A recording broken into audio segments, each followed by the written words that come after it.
I'm Teresa Lloyd. I'm a consultant to the non-profit sector with a particular focus on cultural and arts organisations. I also have been and am a trustee in various arts organisations. I've written a book on cultural giving and why people give, and as well as advising organisations on strategic planning and governance, and particularly major donor development, I advise philanthropists on developing strategies for their philanthropy. I'm John Nichols. I'm managing partner of Arts Quarter, now euphemistically called the UK's leading cultural think tank. I have about 25 years experience of working in the arts and not-for-profit sector, mostly in fundraising, marketing, board development and wider organisational development. I'm Christopher Goodhart. I'm the Managing Director of the Arts and Cultural Division of Blackbaud, the leading organisation working with not-for-profit organisations across the world, providing software and solutions to help them to raise more money. I've been involved in the arts sector for the last 13-14 years, and I am also a trustee of a couple of arts organisations and chair an arts development board. If we were looking ahead, and we were often trying to give some advice to small arts organisations about bridging the funding gap, what would be the top 3 things that you would look at, John, in terms of that? That's very unfair to throw. No, that's fine. Think of this as a medium to long-term investment process. There are no quick fixes. Don't necessarily look at the way that you can look to fill the gap that you may have encountered from any loss of subsidy in this year and indeed in next year from immediately generated private sector fundraising revenues. Look at your wider business model and look at the ways in which you can possibly recoup that from other revenue generation activities. Look at your business model in the round, essentially. Is that one? And start to think strategically about the way in which you invest in your fundraising model right the way across your organisation, not just in terms of the way you skill up in-house, but more importantly, the way in which you invest in your business plan and your mission and your case for support, and the way you embrace your trustees in this process as well, because they are your greatest critical friends, they are your greatest advocates, and without bringing them on board, it makes the process a whole lot more difficult, I think. Thank you.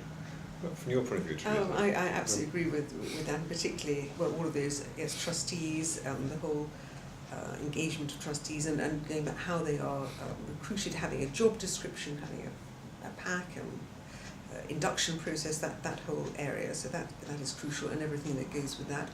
I'm a great believer in sort of creative plagiarism, as it were, links to best practice, that there's a huge amount of information that's available from books, from online advice, and so on and so forth. I think there's little excuse not to know now about what is possible, what different people have tried. There are lots of case studies out there and so on, and it's to look and see what others have done. Take what is applicable, tweak it, as you say, think creatively. After all, the arts are essentially about creativity, and what is, I think, a great paradox is that the one area one often sees complete lack of creativity is in fundraising. And so I think it's being creative, but it is absolutely taking the long view, and picking on the point that Chris made. I do think looking outside traditional constituencies, there are other sources of public funding, there are possibilities of strategic alliances, but I think overall the message is ensure, I mean the twin strands are ensure that the art is outstanding and excellent, because without that the rest won't follow. And exactly as you say, take a long-term strategic view at organisational sustainability. And I think from my point of view, one of the things that I see is that we've talked about the fact that people always say they never have enough time. Use technology, you won't be surprised when I should say that, but use the technology to make certain that you do save your time. We have people saying to us that if they use the technology well, they get the output of 3 from the input of 1. And I think that's probably about right. And so make certain that you're using that you're using best practices right across the sector. You're using multi-channels to communicate with people in a whole bunch of different ways, because everybody wants to be responded to in a different kind of way. Build those relationships on a one-to-one basis, because that will help organisations in the long term to be successful. I think looking to the future, I feel fairly positive about the future. What's your view of where we might be going in the course of the next year or two? Next year or two, I'm not so sure. I feel very positive over the next sort of 5-10 years and beyond that good arts and cultural organisations in this country will survive and thrive if they apply the sort of attitudes rather than techniques with that too that we've been talking about.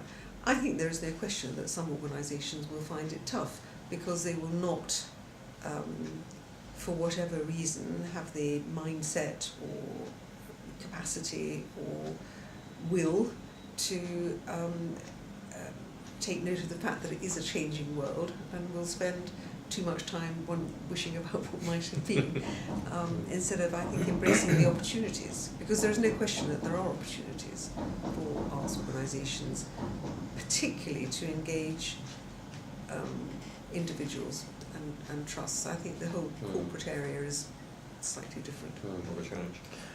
I'd agree with that. I would go so far as to say I think tough times for arts organisations could last the lifetime of this Parliament. I mean, every year we conduct something called the Economic Impacts Survey of the cultural sector, and we're just about to commission the 4th such survey. And at the end of the 3rd one, in our conclusions, we put forward the theory of there being a double-dip recession for the cultural sector, and I think we're potentially in the throes of that right now with the cuts in public subsidy. And I think the Olympics will have an effect on arts organisations. I think they will potentially lose ticketing revenue from that, and potentially some donor support too. I go on to agree with you, Teresa. I think those arts organisations who will survive are going to be those who take the long-term view, those who start to invest in their futures now, so that they can reap the rewards sooner rather than later. And I wish those organisations well, because I think they are the ones who ultimately deserve to continue to create good art. It means that some organisations are going to have to make some very tough decisions about their futures, and we see organisations doing that quite a lot at the moment. They are very forward-thinking. Many of them have not going into the national portfolio, but they are taking that decision on the nose, and they are moving forward positively with very interesting investment plans. I hope to see a lot more organisations do that. And I think that the one thing that all arts organisations need to be able to do is to remember you have to be brave. You have to ask. And there's the other thing about if you don't ask, you don't get, and it's so fundamental to what they do. Well, thank you very much, both of you. Thank you. Good conversation.